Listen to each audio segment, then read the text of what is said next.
gõ viên dầu ở rừng câu này. Con đứng thẳng. Đúng rồi. Rồi.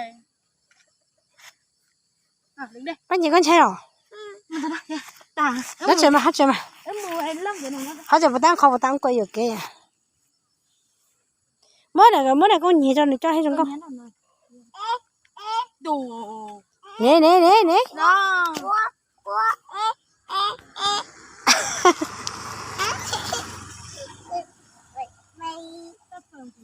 Cái viên dầu một con kha. Nhưng mà lấy bỏ thôi rồi. Rồi lắm mà tụi mình gì chụp ảnh nữa. Mà nếu mà tụi mẹ thì nó cứ thì nó tụi mẹ thích cả. Sao lừa tiêu. Ô khát thế ô, chỉ hoa hậu dữ ô. Giống một sinh này con chuột ở trong con nó này cái này.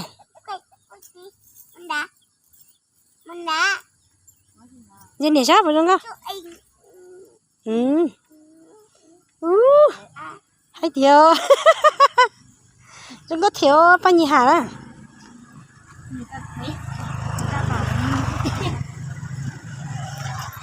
Cho sẽ tụi lo muốn tụi giàu ok chụp ảnh thay đua tụi lo con ta là thì bỏ tao trong học phải trong câu kia nó rất xíu xíu thế này thì tụi lo đầu tiên cho tụi mẹ ok thế này rồi tao có rất chỉ giàu à tao tụi mẹ mới chị đa nhà cũ thế tụi mẹ hay tao lùi kia con đi đây Trang ơi, con đứng kiểu này cho chị nhá, con đứng Trang. Đúng rồi. sao sao nữa giờ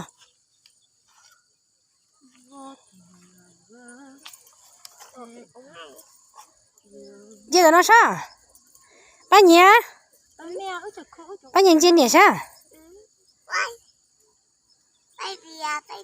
cái mình tao tụi nhỏ áo cho sáng nhỉ xí luôn Nào. ba nhìn trên nhỉ sao ba nhỉ Đúng rồi. ô khá cửa cái ba nhỉ hả trong con tiêu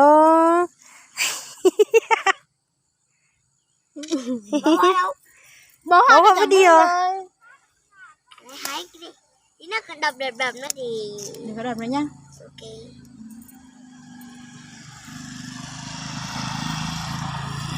Rồi làm một kiểu nữa nào. Con đừng in đây để chị chụp được sao rồi nhá. cười cho đi Con ra đây một tí nào. Không. Đúng rồi. Nào. Nghe sao? Cậu phải cậu. từ lâu tụi mình gì chụp ảnh nữa tôi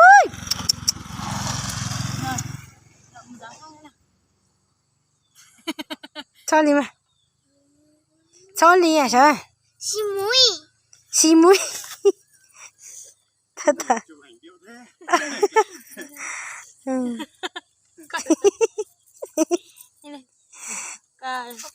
đứng dậy Đứng im đấy. cái mà hãy nhớ cho nó nhỉ anh nhỉ hãy nhớ cho nó sao đấy mà Đổ bài hết rồi.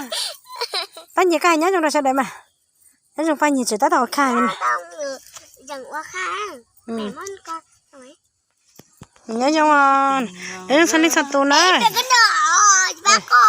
anh nhỉ chồng khai nó anh nhỉ sao mà Đúng rồi, làm như thế thôi. Nào, con lại in như thế. Sắp phình á con. ý Nào, con làm như này, con cầm như này cho mấy mà mấy bên này. Cho mấy mà mấy bên này được. Thế nào cũng không đeo. Trời ơi. sao tăng nắng Đây con kiểu này. Đúng rồi. Con kiểu này con thế này. Như thế nhá. Nào cái mông phải cái chứ. Đúng rồi. Nào, cậu in như thế nhá. Ngẩng đầu lên tí. dùng tiền nó chỉ cần cái ý bên giàu Đừng có làm như thế chứ, con phải cầm như này. đứng dậy tôi chưa trốn đùa đi ra Chua. Mày mệt là hai một đôi giờ chỉ bút thì mi cả giờ chỉ xếp bao nhiêu hai đôi giờ chỉ giờ kia ba sai giống đó nhớ trong cái này ta hay giờ Cho chỉ đứng nhớ dậy bố nào. tỉ mì cá đấy Ta nhớ rồi chị. nhớ bố tỉ mì cá đấy Đứng dậy nào. Cô nhớ chị mừng thích. nhớ tỉ một thánh à nhớ trong giờ chỉ ơi Quay ra đây. cả giờ chỉ hết nhiệt tình găm ba xí là chưa bao nhiêu hả nó nói Nào, nào. Ba nhẹ nhàng nữa. hay trong giờ chỉ mà Nào, đứng im nào. Ngồi đâu lên. hay giờ chỉ mà Con cười lên nào.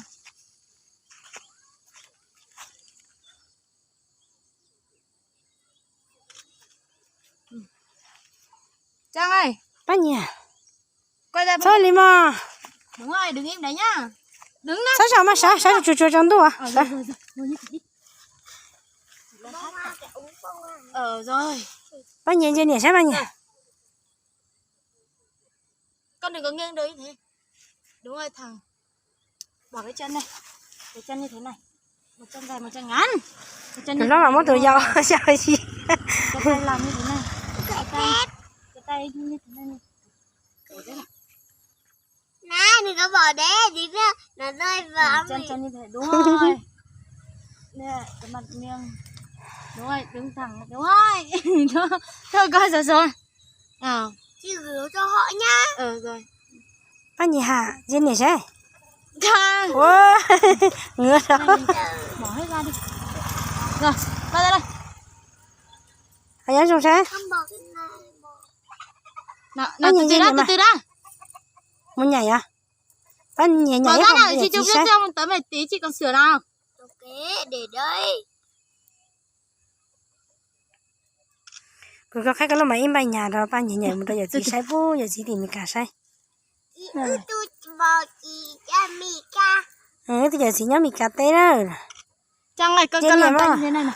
Ừ, Làm tay như thế này này. quên Con phải nhìn đúng rồi, như thế. Ơi. Từ từ. bao nhiêu chỗ lo dễ cơ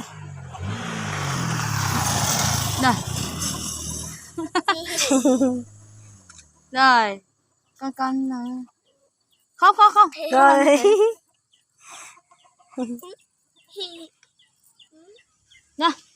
Rồi, con làm kiểu này thì Chị mở nhá cho con này. chị á cho mà cái nhà đó cho trong đó mình nhà cho bao nhiêu nhảy ít Chị nữa bỏ nè cái này. không bỏ cái đây xin cái Đang nhẹ, tí nữa con nhảy. tôi chơi mà nó bánh tỉ kia nha Một Ôi, nhảy cho bao nhiêu nhảy nhảy cho tao Con ơi. này là cái Nhảy ơi. nhảy cái này. nhảy cho con Nhảy nó. Mẹ cho con.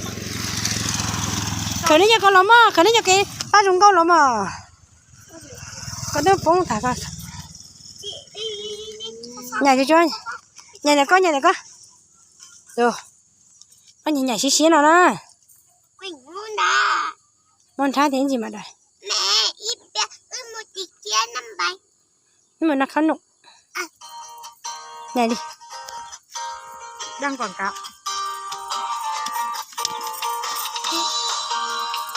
bỏ đi mà mẹ nhớ rồi nó giờ chỉ mà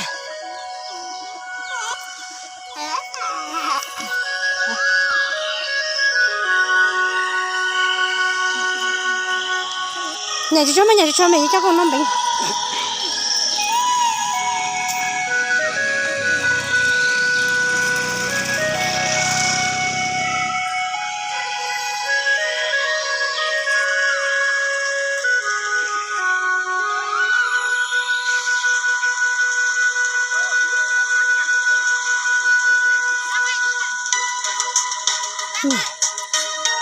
này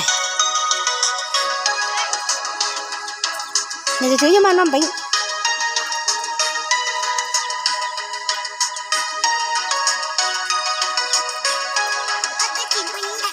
muốn nhỉ này cho nó bánh á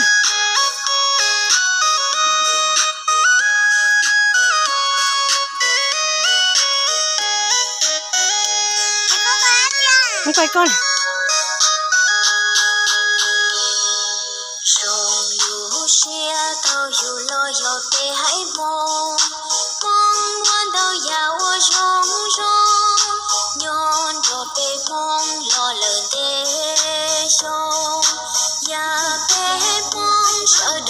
này thì chúng là một năm bánh chạy đã buồn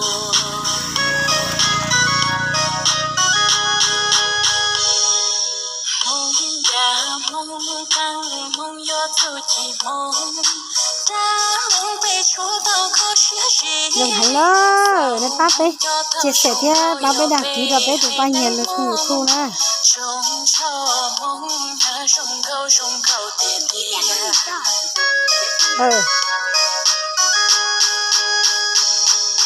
mong lu ba chia bây giờ trên chúa đâu ya lo dễ chan yên bao nhiêu cho nhau từ xin trâu rong chia đã cha tia si sau cứ sau tia mẹ quý ơi các cậu á nhưng đây phải chưa mẹ ơi quý ơi các cậu á mẹ ơi quý ơi bác chỉ phải lùi ra bác chỉ mất khi à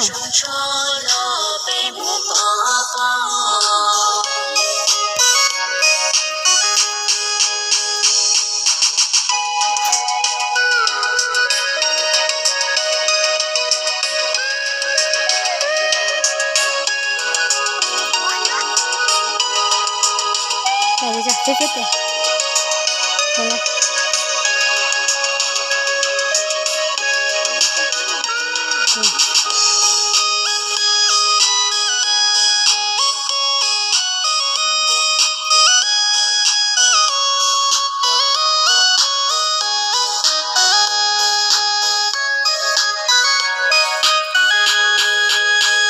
này cho tàu dù lo giờ về hãy mong muốn tàu già qua rong rong nhon thọ về mong lo lại về sông giờ về mong chờ đợi cho chi tàu tre giờ về mong lì tu chỉ kể chạy đã khua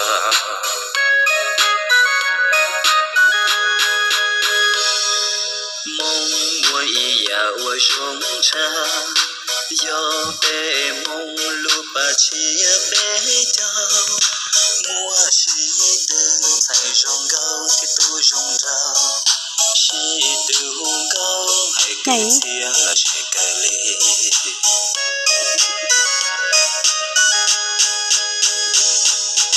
mong lu ba chia bể chao trên chúa đau ya lo dễ cha nó ya tới gió cho nhu từ xin đau rong chia đã cha tia si sau cứ sau đi ủa kê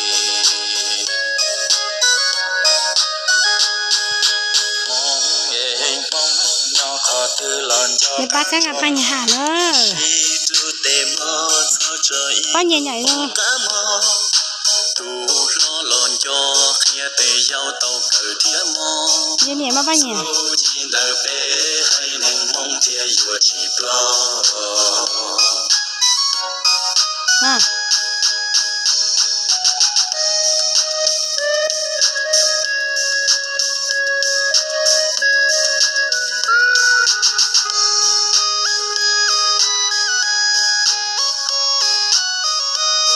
ba nhà cái này cái yếu phá cho nhà chưa chỉ cho một tí kia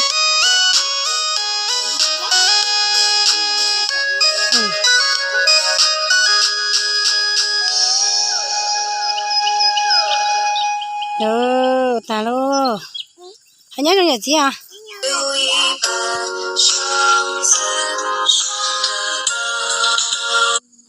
cái hãy nhớ rồi các bạn làm kỹ đậu nó này giờ hãy nhiệt tái giờ chị nhớ thì mi cá nó có bé luôn nên mà mua hãy cho trong mà chỉ tao nó mà trên nhẹ mà ba nhiệt tháo sẽ lại đăng ký ba nhiệt tháo sẽ đăng ba nhiệt đăng ký cho ba nhiệt trong YouTube nữa nè ê ba nhiệt mà xí xí là 小母鸡啊，还是嘛？一边小母鸡啊。ba nhỉ mà xí chảo nhảy đó Dạ, ít em bạn sáng này á. alo ba nhỉ là một chế đâu chọn tôi cho ba nhỉ một năm bánh thịt la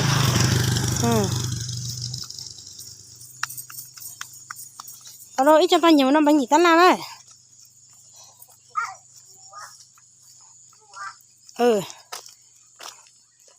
ba nhỉ nhảy của dân thì ba nhỉ là mù chế thì cho ba nhỉ một năm bánh thịt la nè bây giờ muốn no bây giờ muốn cho bánh kí cho của tụi ba nhỉ no nữa Ít việc á, chỉ phụ một cái một. Các phụ mà một nữa. Nó là xin nó á. Là xin nó. để nó ba nhỉ hà lúc chế ba nhỉ hà mới chơi xong rồi Xong rồi. hết xong rồi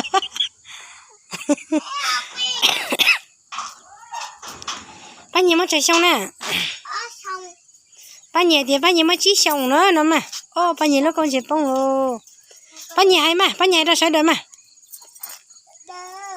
xong nó ba nhỉ mới chỉ xong rồi này ba nhỉ chơi này nó mà Nào, đi ra nào.